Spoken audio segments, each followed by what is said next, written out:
우리 기쁜 성탄입니다. 우리 좌우에 계시면 인사하죠. 메리 크리스마스. 네, 할렐루야. 우리 이 땅이 우리를 위하여 오신 우리 하나님께, 예수님께 다시 한번 감사와 영광의 박수 올려드리십시다. 아멘.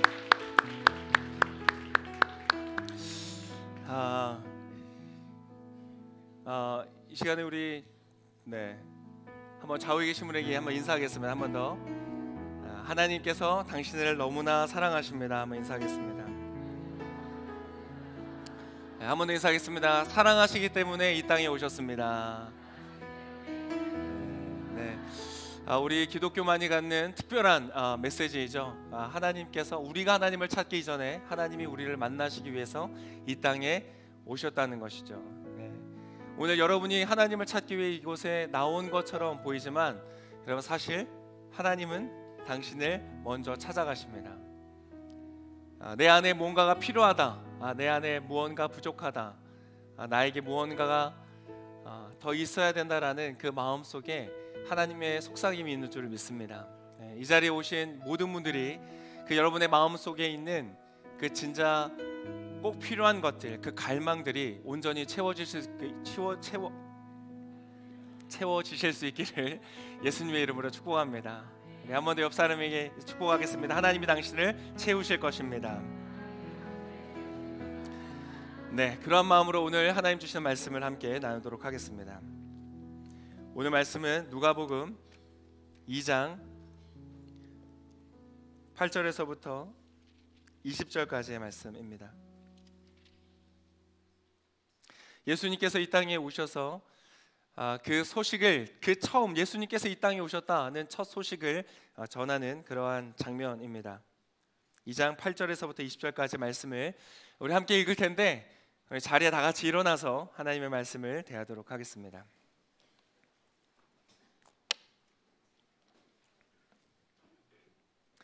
(8절부터) 20절까지 저와 함께 한 절씩 번갈아 가면서 교독하여 읽겠습니다. 제가 먼저 읽겠습니다. 한편 목자들은 바로 그 지역 들판에 살며 밤에 양떼를 지키고 있었습니다.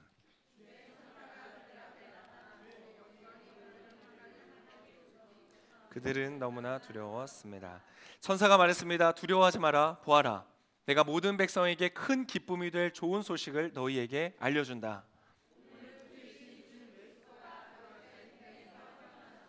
너희가 천에 쌓여 구유에 누워있는 아기를 볼 것인데 그것이 너희에게 표적이 될 것이다.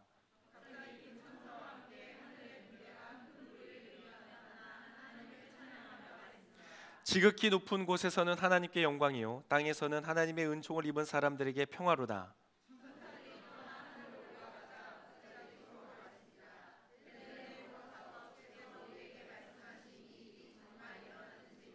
그래서 그들은 서둘러 가서 마리아와 요셉과 아기를 찾아냈습니다. 과연 아기는 구유에 누워 있었습니다. 그 말을 들은 모든 사람들은 목자들의 한 말에 놀랐습니다.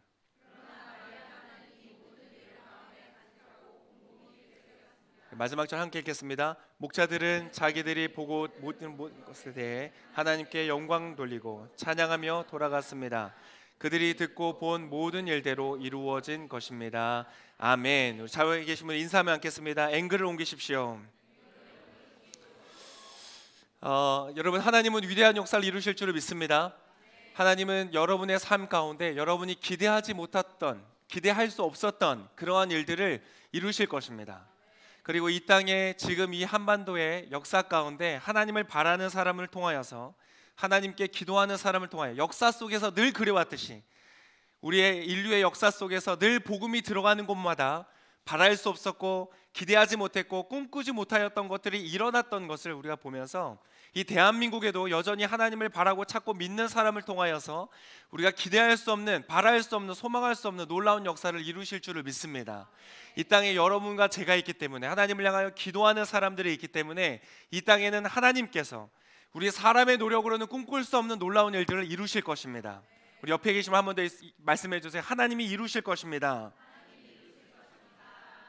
자, 그런데요, 우리가 하나님의 분명한 역사심 가운데 있으면서도 우리는 그 하나님의 역사를 발견하지 못할 때가 있습니다. 여러분, 이 예배를 통하여서 말씀의 은혜를 받고 또 하나님의 약속을 받고 힘을 받고 능력을 받고 일주일을 살다가 일주일을 살면서 여러분 하나님의 역사를 늘 바라보고 늘 경험하고 살고 계세요? 아니면 일상 속으로 들어가면 들었던 말씀과 기억했던 은혜 받았던 소중한 기억들이 사라지고 하나님이 어디 계신지 보이지 않고 냉정하고 차가운 현실을 대하면서 살아가실 때가 많으세요? 많은 사람들이 사실 하나님을 향하여 믿고 기대하고 소망하지만 일상으로 돌아갔을 때는 그 하나님은 멀게만 느껴지고 내 앞에 보이는 차가운 현실만을 경험할 때가 있습니다. 왜 그럴까? 왜 그럴까? 여러분 무엇에 문제가 있을까? 여러분 자신에게 문제가 있는 것이 아니고요, 믿음에 문제가 있는 것이 아니고, 혹은 하나님이 문제가 있는 것이 아니고요, 따라하겠습니다. 하나님께서 일하시는 방식이 나의 상식과 다르다.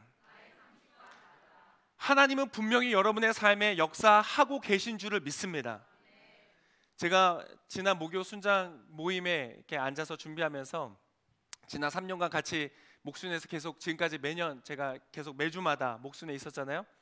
근데 찬양하는 모습들을 순장님들이 이렇게 찬양하는 모습을 보는데 갑자기 마음속에 굉장히 감동이 오는 거예요. 그때 찬양이 주의 나라 오리라, 그 찬양을 부르는데 정말 이 자리가, 이곳이 하나님께서 이미 임하셔서 역사하시는 하나님의 나라구나. 우리가 더 구하고 없어서 부르짖는 것이 아니라 이미 이곳에 모인 자들 가운데 하나님의 나라가 역사하고 있구나. 여러분 하나님의 나라가 여러분 가운데 역사하는 줄 믿습니다. 이미 역사하고 계세요. 이미 시작하셨고 그것을 마치시기까지 쉬지 아니하실 줄을 믿습니다. 그런데요, 때때로 우리는 그것을 알아채지 못할 때가 있어요. 보지 못할 때가 있어요. 하나님이 일하시지 않기 때문이 아니라, 여러분이 잘못된 것을 믿기 때문이 아니라, 여러분 단순히 하나님이 일하시는 방식이 나의 기본적인 상식과 다르기 때문에 그렇습니다. 그래서 욥기에서 욥은 이렇게 고백하고 있어요. 23장 8절에 보면 이렇게 기록하고 있습니다. 한번 같이 말씀을 보겠습니다. 23장 8절 시작. 그러나 내가 앞으로 가도 그분이 계시지 않고 뒤로 가도 그분을 찾을 수 없구나. 9절. 그분이 왼쪽에서 일하고 계실 때도 그분을 뵙지 못하고 그분이 오른쪽으로 돌이키시니 도무지 만나 뵐 수 없구나. 그러니까 우리가 하나님의 역사 가운데 분명히 나의 삶이 역사하시는데, 하나님은 분명히 욥을 떠나지 아니하시고 그 삶에서 지속적으로 역사하고 계신데 그것이 보이지가 않는 거예요. 앞으로 가도 그분이 계시지 않고 뒤로 가도 찾을 수 없고, 왼쪽에서 분명히 일하고 계심에도 불구하고 내가 그분을 뵙지 못하고, 오른쪽으로 돌이키시나 내가 만날 수가 없다. 여러분 그러나 욥은 여기에서 멈추지 않고 그의 시선을 바로잡아 그의 믿음의 고백을 합니다. 10절 바로 이어지는 10절에 이렇게 고백하는, 같이 읽겠습니다. 시작. 그러나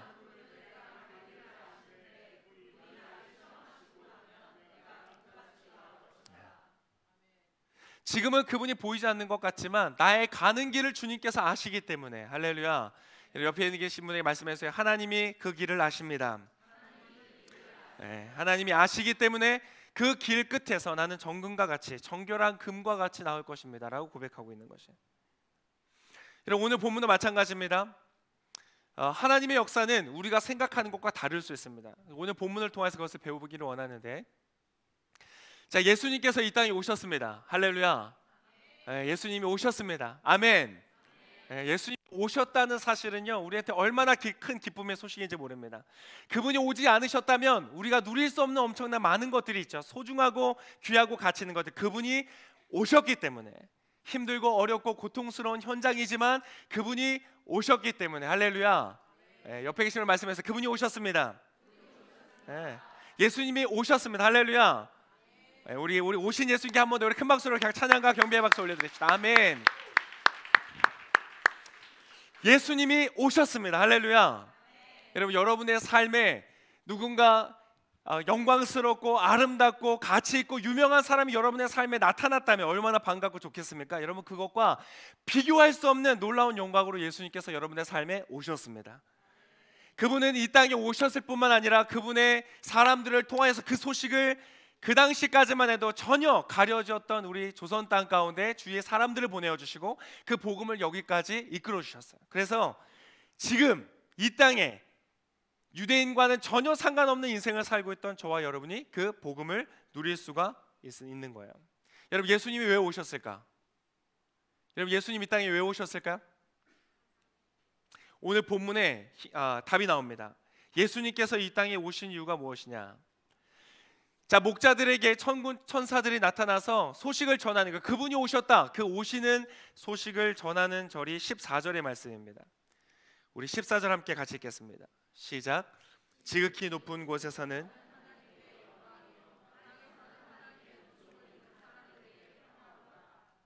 그분이 오신 것은 두 가지를 주기 위함인데 영광과 평화라는 것이에요. 따라하겠습니다. 영광과 평화. 영광과 평화. 여러분, 사실 이 영광과 평화라는 것이 바로 우리 모두가 우리의 인생 가운데 가장 구하기를 원하는 바로 두 가지입니다. 가장 얻고 싶은 것, 그것은 바로 영광이요 또한 평화입니다. 우리가 열심히 일하는 이유, 우리가 연봉이 올랐으면 좋겠는 이유, 우리의 소유가 넓어지고 확장되었으면 좋겠는 이유, 많은 사람들이 우리를 바라보면서 존경해야 하고 칭찬하고 우리의 삶을 향하여서 고개를 조아리고 우리에게 박수를 쳐주는 것을 기대하는 이유, 우리가 사진을 인스타그램에 올리는 이유, 페이스북에 우리의 글을 올리는 이유, 그 모든 이유들이 무엇이냐면 우리가 영광을 얻기를 원하기 때문이에요. 여러분, 영광이 있으시기를 축복합니다. 좋은 거예요. 영광이라는 말은요, 원래 무게라는 뜻을 말해요. 무게. 우리는 우리의 삶이 가볍기를 원치 않고 무게감이 있기를 원해요. 그냥 오늘 살다 내일 사라져도 의미 없는, 가치 없는 그런 인생을 살고 싶지 않아요. 그러한 인생이라고 스스로 느껴질 때 그것은 우리에게 고통이 되죠. 그러나 우리의 삶이 누군가에게 어떤 의미가 되고 가치가 되고 무게가 있다는 것은 얼마나 큰 기쁨인지 몰라요. 여러분, 여러분의 삶에 영광이 있으시기를 축복합니다. 근데 영광만으로는 부족해요. 많은 사람들의 박수를 쳐주고 우리를 칭찬하고 많은 소유를 갖는다고 하여도요, 그 성취와 성공을 누린다고 하여도 그 마음속에 깊은 곳에 평화가 없으면 아무 의미가 없는 거예요. 불안하고 염려되고 두렵고 그 마음 안에 늘 갈등이 있다면 여러분, 아무리 화려한 영광 중에 있다고 할지라도 그 사람은 행복한 인생이 아니에요. 너무나 많은 연예인들이나 너무나 많은 유명인들이 그러한 삶을 경험하죠. 많은 사람들이 성취하고 그들의 삶의 목적과 목표를 이룬 다음에 이러한 상태를 경험해요. 그 마음속에 평화가 없는 거예요. 여러분, 우리나라와 민족도 마찬가지죠. 이 대한민국, 한반도, 우리가 원하는 것이 무엇이에요? 우리가 원하는 게, 여러분, 우리나라가 앞으로 어떻게 됐으면 좋겠어요? 지금 세계 경제 10위 안에 들어가는 이 강대국으로 우리가 성장했는데 전 세계에서 이 작은 나라, 분단 중인 나라, 어려운 나라가 여기까지 왔습니다. 여러분, 하나님의 기적인 줄 믿습니다. 여기까지 왔어요. 근데 여러분, 앞으로 무엇을 원하세요? 우리나라의 경제가 점점 몰락해서 50위, 100위, 1000위 바깥으로 밀려나는 것을 간절히 소망하세요? 그런 사람은 없죠. 우리는 더 올라가서, 여러분, 우리는 전 세계의 경제국의 세계 2위까지 올라가게 될 것입니다. 할렐루야. 왜 웃어요? 뭐야? 왜 웃는 거야? 여러분, 그렇게 될 줄 믿습니다. 하나님은 우리나라를 통하여서 아직 하실 일이 있기 때문에요, 아직 촛대를 옮기지 않으셨기 때문에 저와 여러분의 기도와 삶을 통하여서 그렇게 이루실 거예요. 이걸 바라는 거죠. 왜? 영광을 얻기를 원해요. 여러분, 지금 바깥에 나아가면 동남아시아나 많은 곳을, 심지어는 유럽을 가도요, 여러분, 한국 사람이라 그러면 너무 좋아한다는 거예요. 지금 베트남에 가니까요, 베트남에 간 신혼여행 중인 한 커플의 이야기는 지금 어디를 가도요 다 공짜라는 거예요. 여러분, 베트남을 가려면 지금 가셔야 돼요. 지금 가야 돼요. 여러분, 얼마나 좋습니까? 한국이라는 이름 때문에, 대한민국이라는 이름 때문에 어디를 가서도요 박수를 받고 영광을 받는다는 건 너무 좋은 일이에요. 우리나라가 앞으로 더 영광스러운 나라가 되기를 소망합니다. 그런데 그것만이 아니죠. 우리나라에 평화가 있기를 원해요. 그래서 우리가 경제 성장을 위해서, 경제를 위해서 많은 사람들이 연구하고 노력하고 치열하게 경쟁하고 그렇게 하는 이유가 그거 아니겠어요? 우리나라가 영광스러워지기 위하여, 영광스러운 나라가 되는데 여러분 일조하시기를 축복합니다. 근데 그것만이 아니라 우리나라 안에 평화가 있기를 원해요. 그래서 북한과의 대화, 소통, 그리고 그 북한과의 갈등들을, 북핵 문제를 해결하기 위한 전 세계적인 외교를 우리가 열심히 하고 있잖아요.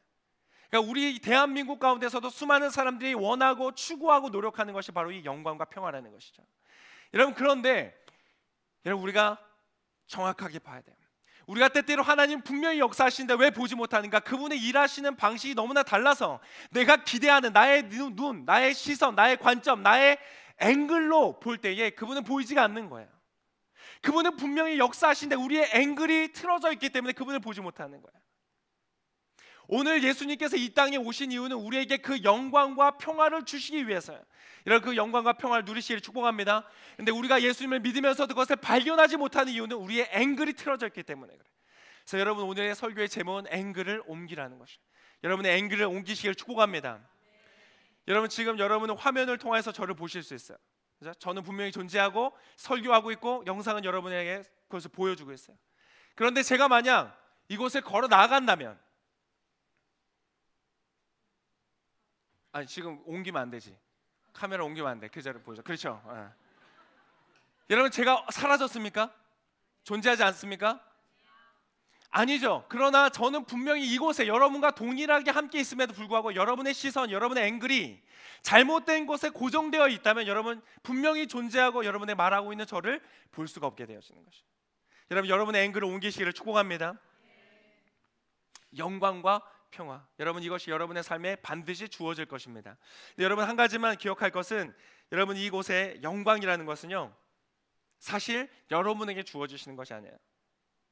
오늘 본문에 아까 읽었던 14절을 보면 지극히 높은 곳에서는 누구의 영광이에요? 하나님께 영광. 여러분, 영광은 주님의 것이에요. 따라하겠습니다. 영광은 주님의 것입니다.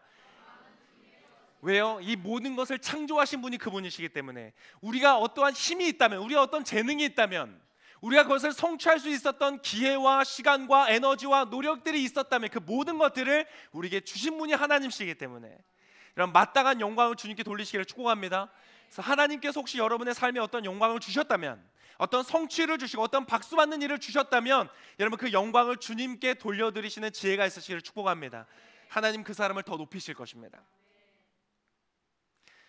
여러분, 이 영광과 평화를 주시기 위해서 이 땅에 오신 예수님, 얼마나 좋아요? 사람들이 그토록 갈구하고 필요로 하는 그 영광과 평화를 주시기 위해 이 땅에 오신 예수님, 그 예수님이 오셨다는 사실을요, 사람들에게 이제 알리기 시작하는 거예요. 하나님께서 드디어 수천 년 동안 구약을 통해서 내가 약속했던 그 영광과 평화, 너희들이 그토록 간절히 바라고 소망하는 그것을 주실 분이 이 땅 가운데 왔다는 것을 증거하는데요, 여러분 그것을 증거하는 첫 대상이 누구예요? 바로 오늘 본문에 나오는 목자들이라는 사람들. 8절의 말씀 우리 한 번 더 같이 읽겠습니다. 8절과 9절 읽겠습니다. 시작. 한편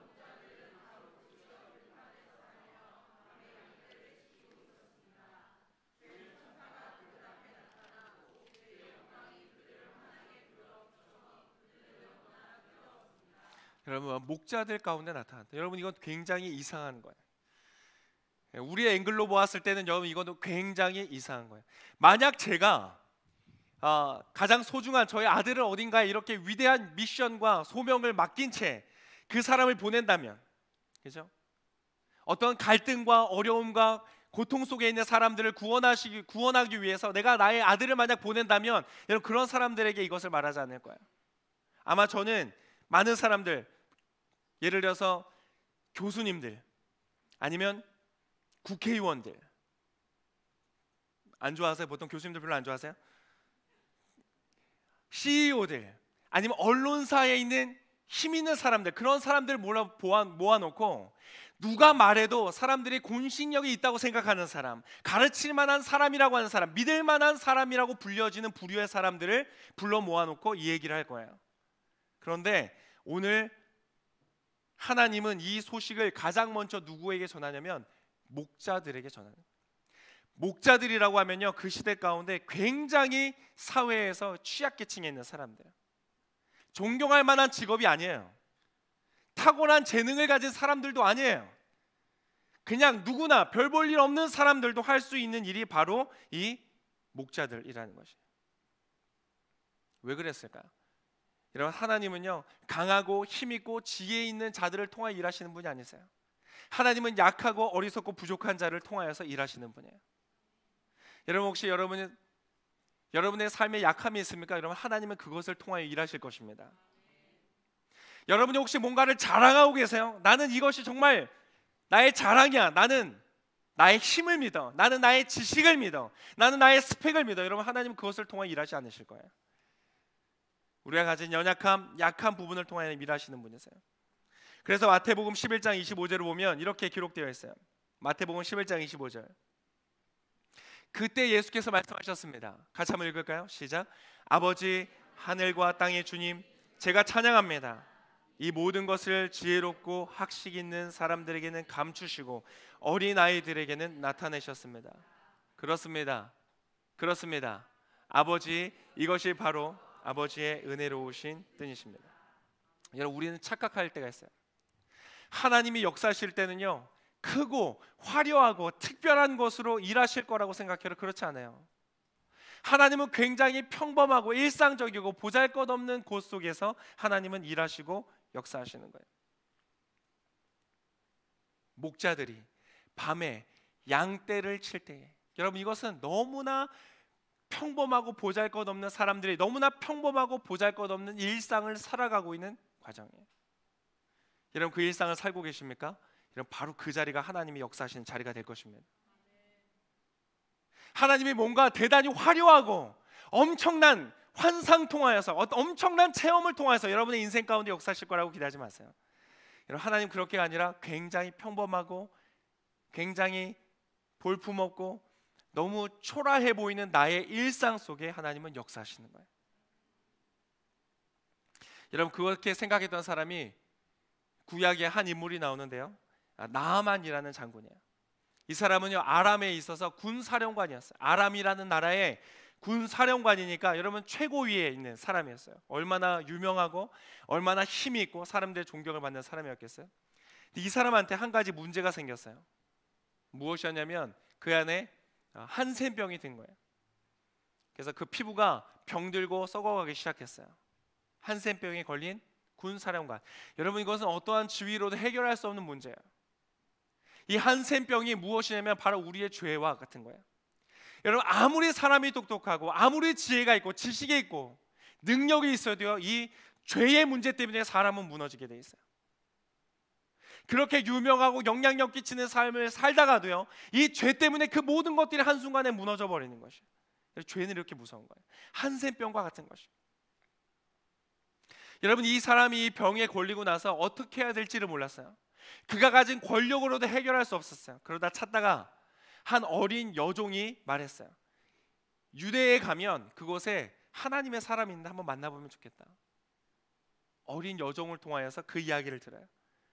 여러분, 여러분의 인생 가운데 놀라운 소식을 가져오는 것은요, 위대한 사람들이 아니라 작고 작은 연약한 보잘것없는 사람을 통해서 하나님 주실 거예요. 그 사람들을 소중히 여기시길 축복합니다. 그 나아만 장군이요, 그래서 이 사람을 찾으러 와요. 열왕기하 5장에 보면 이렇게 기록되어 있습니다. 열왕기하 5장 9절에 보니까 이렇게 되어 있어요. 그러자 나아만이 말들과 전차들을 거느리고 와서 엘리사의 집 문 앞에 멈추어 섰습니다. 말들과 전차들, 그가 가진 소유와 그가 가진 권력을 가지고 왔어요. 여러분, 때때로 사람들은 이러한 것이 자신의 삶에 어떤 변화를 가져다 줄 거라고 착각해요. 내가 뭔가 많은 것을 가졌으면, 내가 무언가 사람들에게 칭찬받을 만하면 나의 인생의 문제가 해결되고 뭔가 내가 더 좋아질 거라고 생각해요. 그렇지 않아요. 이 사람이 가져왔던 이 모든 것들은요, 그의 인생의 진짜 문제를 해결할 수 없는 것들이었어요. 여러분, 주님 앞에서 여러분이 가진 모든 자랑을 내려놓으시기를 축복합니다. 그랬더니 10절에 보니까 이렇게 기록하고 있어요. 엘리사는 심부름하는 사람을 집 밖으로 보내 나아만에게 말했습니다. 가서 요단강에서 몸을 7번 씻으시오. 그러면 당신의 피부가 회복돼 깨끗해질 것이요. 여러분, 나아만 장군이라는 아람 왕의 군사령관이 선지자에게 왔는데 그냥 심부름꾼인 종 한 명이 와서요, 그냥 요단강에 가서 몸을 7번 씻으세요 라고 말하는 것이에요. 나아만 장군이 그것을 바라보면서 열을 났어요. 화가 났어요. 그래서 이렇게 말해요. 11절에 같이 한번 읽어보겠습니다. 시작. 그러자 나아만은 화가 나 돌아가면서 말했습니다. 내 생각에는 그가 직접 내게 나와 서서 그의 하나님 여호와의 이름을 부르고 상처 위에 손을 흔들어 내 나병을 고칠 줄 알았다. 여러분, 많은 경우에 우리가 이것을 기대해 하나님 앞에서요, 화가 났어요. 내 생각에는 그가 직접 나와서 나를 대접해야 된다고 생각했어요. 내게 나와서 서서, 앉아도 안 돼요, 누워도 안 돼요, 서서 그의 하나님 여호와 이름을 부르고 상처 위에 손을 흔들어 어떤 특별한 의식을 행하고 하나님의 이름을 부르고 뭔가 거창한 어떤 순서가 있어야지 내 몸이 회복될 거라고 생각해요. 여러분, 우리가 주님을 구할 때, 하나님을 만날 때 뭔가 어떤 스펙타클한 어떤 나의 삶에 무언가 있기를 바라는 것이야. 뭔가 특별한 경험이 있거나, 뭔가 몸에 전율이 느껴지거나, 뭔가 눈물이 막 쏟아지거나, 뭔가 어떤 특별한 체험이 있거나, 아니면 내가 이제까지 전혀 알지 못했던 새로운 어떤 지식을 경험하거나, 그래야 될 거라고 생각해요. 여러분, 그렇지 않아요. 너무 평범한 거예요. 너무 평범한 거예요. 그냥 가서 바깥에 흐르고 있는 요단강이라는 그 작은 강에서 몸을 씻으라고 얘기해요. 너무 볼 일 없는 일인 거예요. 그러면서 12절에 이렇게 말합니다. 12절 같이 한번 읽겠습니다. 12절 시작. 다메섹에 있는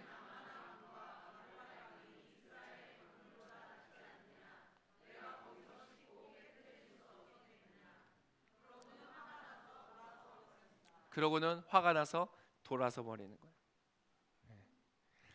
하나님은 여러분의 인생 가운데 분명히 역사하시는데, 여러분 함께 동행하시는데, 우리는 잘못된 앵글로 하나님을 바라보고 있는 거예요. 그분의 역사를 잘못된 방식으로 바라보고 있는 거예요.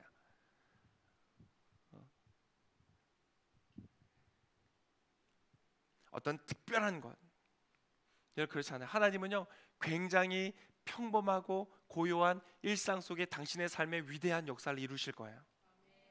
여러분의 앵글을 옮기시기를 축복합니다. 여러분의 아침에 하루를 시작하면서 성경을 펼치고 생명의 삶을 펼쳐서 잠시 하나님의 말씀을 묵상하고 듣는 그 자리에서 하나님은 놀랍고 위대한 역사를 이루실 거예요. 여러분 혹시 그런 것을 놓치고 계지 않으세요? 어떤 유명한 목사님이 막 손만 대면 어떤 능력이 나타난다고 유명해진 어떤 목사님이 와서 여러분의 삶에 안수해주고 기도해주겠다고 하면 여러분 아주 기대가 되겠죠. 소망이 되겠죠. 어떤 힘있고 유능한 사람이 나의 삶에 나타나서 내가 너를 책임져 줄게, 내가 너를 승진시켜 줄게, 내가 너의 인생을 잘 되게 약속해 줄게, 보장해 주는 사람이 나타나면 나의 인생이 뭔가 잘 될 것 같은 생각을 가질 수 있죠. 뭔가 우리가 기대하고 있는 어떤 특별한 일들, 그런데 여러분 그러한 것을 통하여 여러분의 인생 가운데 영광과 평화가 임하는 것이 아니라는 거예요. 아주 지극히 일상적이고 평범한 삶의 순간 속에 하나님은 역사하신다는 거예요. 여러분 그것을 받으실 수 있기를 축복합니다. 나하만처럼 여러분 돌아서지 마세요. 그분을 향하여 앵글을 수정하실 수 있기를 축복합니다. 여러분 그런데요 그냥 일상을 살아가는 것이 아니에요. 오늘 이 목자들은 아까 말씀해 보니까 밤에 양떼를 지키고 있었어요. 밤이었어요. 밤. 여러분 밤에 무언가를 한다는 것은 굉장히 피곤한 일이죠. 별로 사람들이 주목하지도 않고 신경 쓰지도 않는 자리예요. 그러나 그 밤에 이 사람들은 양떼를 지키고 있었어요. 여러분 여러분의 일상 속에서 성실하실 수 있기를 축복합니다. 여러분 하나님의 기적과 같은 역사는요 어떤 대단한 어떤 행사를 통해서 일어나는 것이 아니에요. 여러분의 아주 평범한 일상 속에 잠잠히 말씀해 오신 하나님의 음성을 통해 일어날 것이에요. 여러분 그것을 놓치지 마세요.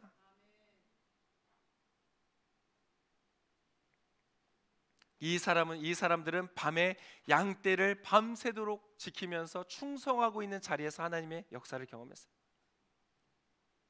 여러분 베드로도 마찬가지. 언제 그가 하나님의 부르심을 입었고 언제 하나님이 쓰실 만한 사람으로 그의 제자로 불림을 받았냐면 그가 밤새도록 그물을 내리고 할 수 있는 최선을 다하고 그리고 나서 그물을 손질하고 있을 때였어요.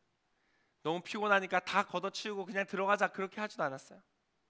여러분 여러분의 일상 속에서 여러분 최선을 다하고 충성하실 수 있기를 축복합니다. 여러분 듣고 계세요? 듣고 계세요? 여러분 여러분의 일상 속에 충성하실 수 있기를 축복합니다. 그곳에서요 여러분 하나님이 약속하시는 위대하고 놀라운 역사가 일어날 것이에요.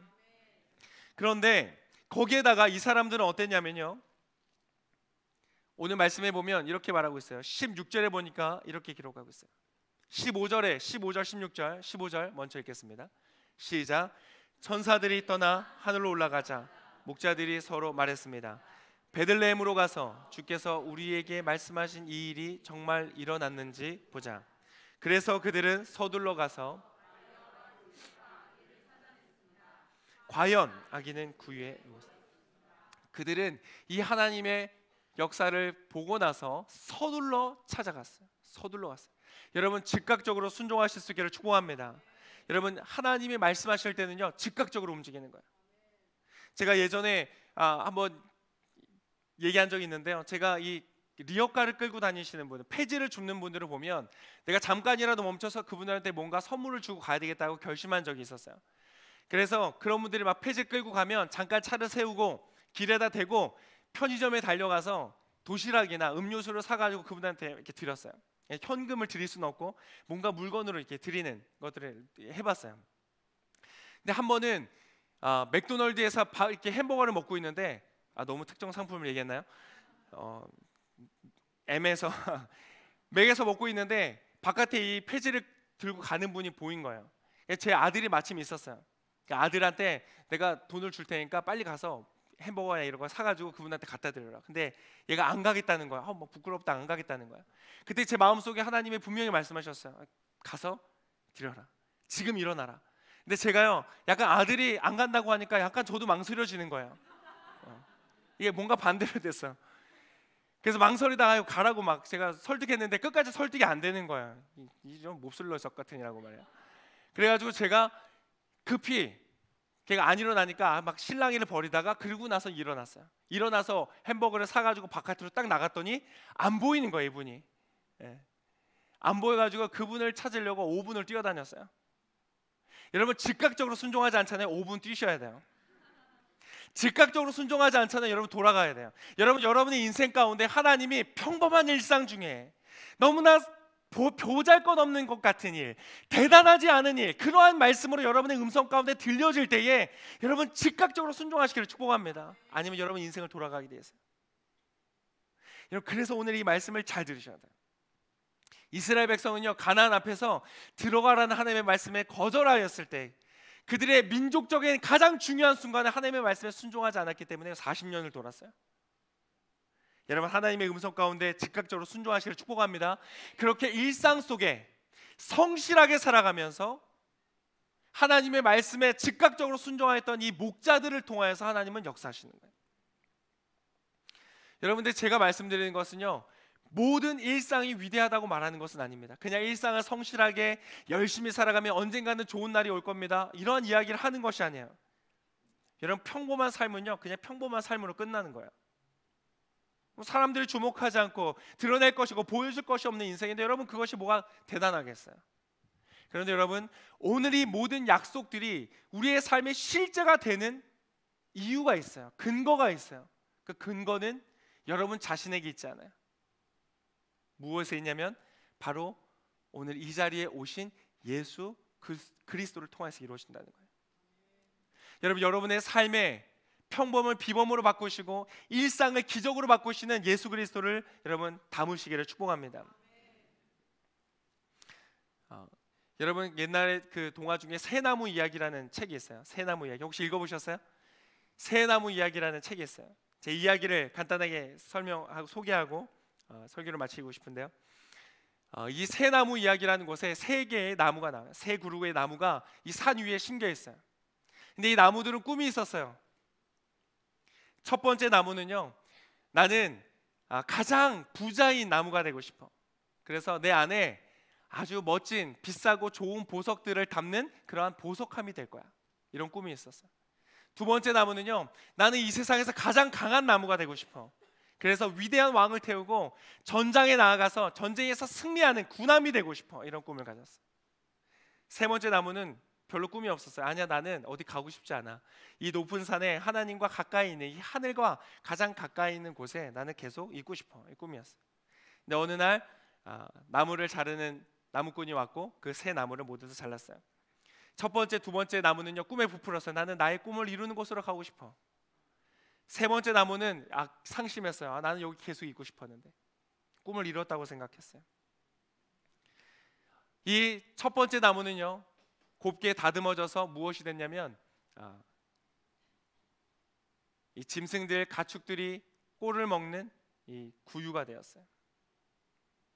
그런데 그래서 너무 실망했어요. 나는 가장 값비싼 보석함이 되고 싶었는데, 그런데 어느 날 자기 위에 한 어린 아기가 눕혀졌어요.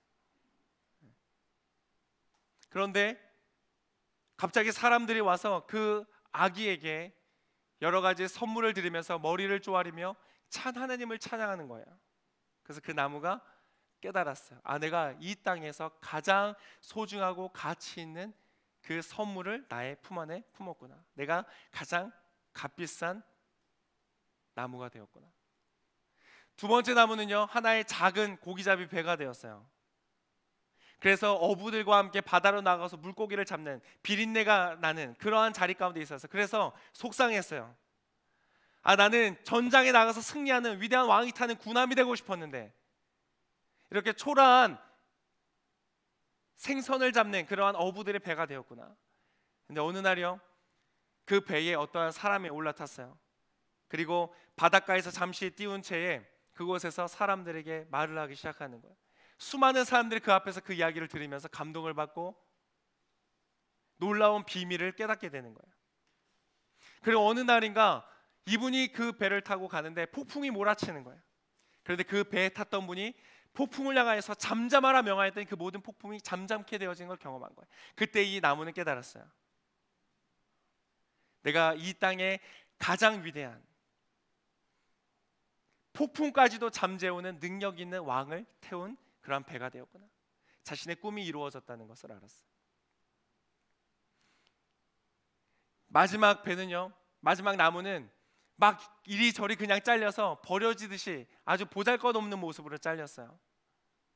근데 어느 날 그 나무를 어떤 한 남자가 지고 걸어가는 거예요. 이 남자는 힘이 없어서 걸어가다가 몇 발자국 못 건너가서 쓰러지고 말아요. 그런 남자의 등에 기댄 채 이 나무는 산 위로 올라갔고 그 나무에서 이 사람은 못에 박혀 죽었죠. 그 나무는 이 한 사람이 죽어가는 과정들을 보면서 자기는 너무 보잘것없고 버려진 나무라고 생각했어요.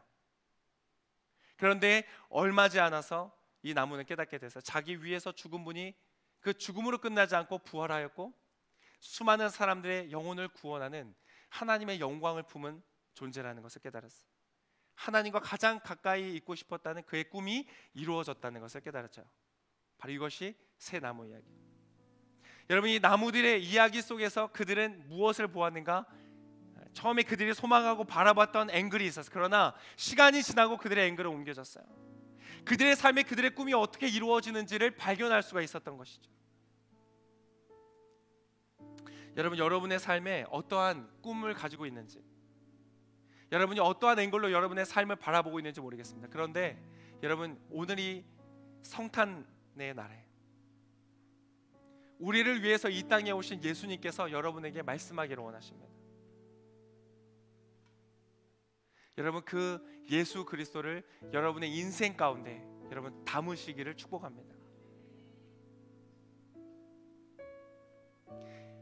우리가 그토록 바라고 있는 영광과 평화는요, 그 보잘것없어 보이는 너무나 평범한 일상 속에 어린 아기의 모습으로 구유에 노린 보잘것없는 평범한 일상처럼 보여지는, 대단히 주목할 만한 것이 없는 모양으로 오신 그분을 통해서 이루어지는 것이, 여러분 오늘 이 순간에 여러분의 삶에 보잘것없어 보이는 그러한 형태로 지금 영광과 평화가 여러분의 마음을 두드리고 있습니다. 여러분, 지금 세상을 나가면요, 크리스마스를 앞둔 이 주말에 많은 사람들이 즐거워하고 춤을 추고 노래를 하고 신나는 음악을 들으면서 이 즐거움을 즐기고 있을 거예요. 근데 여러분, 그들의 앵글은 잘못되어져 있어요. 진짜 보아야 하는 것, 그들의 삶에 지나가 버리는 헛된 순간 작은 것들이 아닌 정말 그들의 삶을 가치 있고 아름답게 만드는 그 영광과 그들의 마음 속에 그 어떠한 것도 흔들 수 없는 평화를 주시는 그분을 지금도 지나치고 있어요. 보기에 보잘것이 없어 보이고 보기에 너무나 평범해 보이고 그렇게 중요해 보이지 않는 그 모습 때문에. 그런데 오늘 이 자리에서 이 예배를 드리는 저와 여러분은 여러분의 앵글을 옮겨 예수님을 바라보고 그 예수님을 여러분의 삶의 담음으로 통하여서 여러분의 그 평범한 삶이 하나님의 위대한 영광과 평화를 담아내는 그러한 삶이 되실 수 있기를 축복합니다. 그것은 여러분을 통하여 여러분의 가정과 여러분이 만나는 사람들에게 흘러갈 것입니다. 오늘 이 목자들이 그 예수님을 발견하고 그것의 증인이 된 것처럼 여러분도 여러분의 삶에 그런 예수님의 영광과 평화의 증인이 될 줄을 믿습니다. 이제 우리 같이 한번 기도하기를 원하는데요. 여러분 눈을 감고, 그러나 여러분의 마음의 눈을 떠서 여러분의 앵글을 옮겨 여러분의 꿈, 여러분의 소망, 여러분의 바람으로부터 여러분 그 앵글을 옮겨 이 시간 이 자리에 이 땅에 내려오신 어린 아기의 모습으로, 보잘것없는 모습으로 이 땅에 오신 예수 그리스도를 바라보실 수 있기를 축복합니다. 여러분의 그저 평범하고 보잘것없어 보이는 일상을 바라보는 여러분의 시선이, 여러분의 앵글이 옮겨지시기를 축복합니다. 그리고 그 일상 속에 여러분이 그 시선이 바뀌었기 때문에 여러분의 일상을 소중히 여기고 하루하루의 삶에 충성하고 성실하며 살아갑니다. 그곳에 말씀해 오시는 주님의 음성에 여러분의 마음을 다하여 즉각적으로 순종하며 대단한 무슨 환상을 통하여서 어떤 사람이 대언해 주어서 예언해 주었기 때문이 아니라 오늘 여러분의 마음속에 잠잠히 말씀해 오시는 그 예수님의 작은 음성 가운데 여러분이 즉각적으로 온 마음으로 순종함으로 여러분의 평범함이 비범한 하나님의 기적과 놀라운 하나님의 역사로 변화되어지는 것을 여러분 경험하실 수 있기를 축복합니다. 그것을 위하여 우리 잠시 기도할 텐데 우리 자리에서 한번 일어나 기도하겠습니다.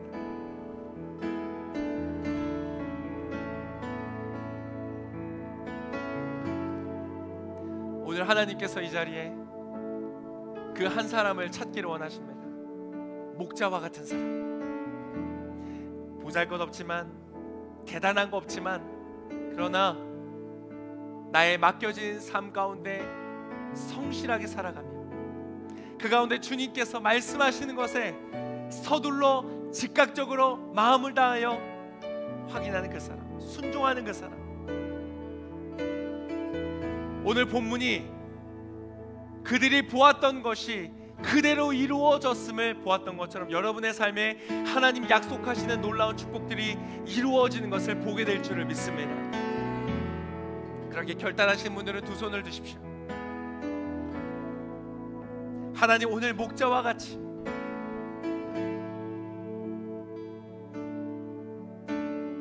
보잘것없어 보이는 나에게 맡겨진 아무도 주목하지 않는 그러한 나의 일상들 앞에서 하나님, 내가 성실하며 충성하여 살아가기를 소망합니다. 그리고 오늘 나에게 말씀해 오시는 그 예수님의 음성에 즉각적으로 순종하며 그때 나의 삶에 놀라운 영광과 평화로 임하여 오시는 그 주님을 경험하는 삶이 되어지기를 원합니다. 아버지, 나의 이 일상을 바꾸시는 분은 나의 노력도 아니요, 어떠한 다른 사람도 아니요, 어떤 직장도 아니요, 어떤 다른 것이 아니라 나의 이 삶을 기적과 같은 영광과 평화로 인도하시는 것은 바로 예수 그리스도인 것을 믿습니다. 그 예수님을 나의 삶의 중심에 모시기를 원합니다. 하나님, 나의 삶에 임하여 주시옵소서. 역사하여 주시옵소서. 구유와 같은 나의 삶에 주님이 임재하여 주시고 예수님 오셔서 나의 삶을 다스리시며 새롭게 하여 주시옵소서.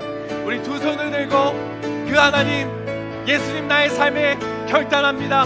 나의 삶에 예수님 임재하시며 역사하여 주시옵소서. 우리 함께 주여 한번 부르고 동성으로 기도하겠습니다. 주여.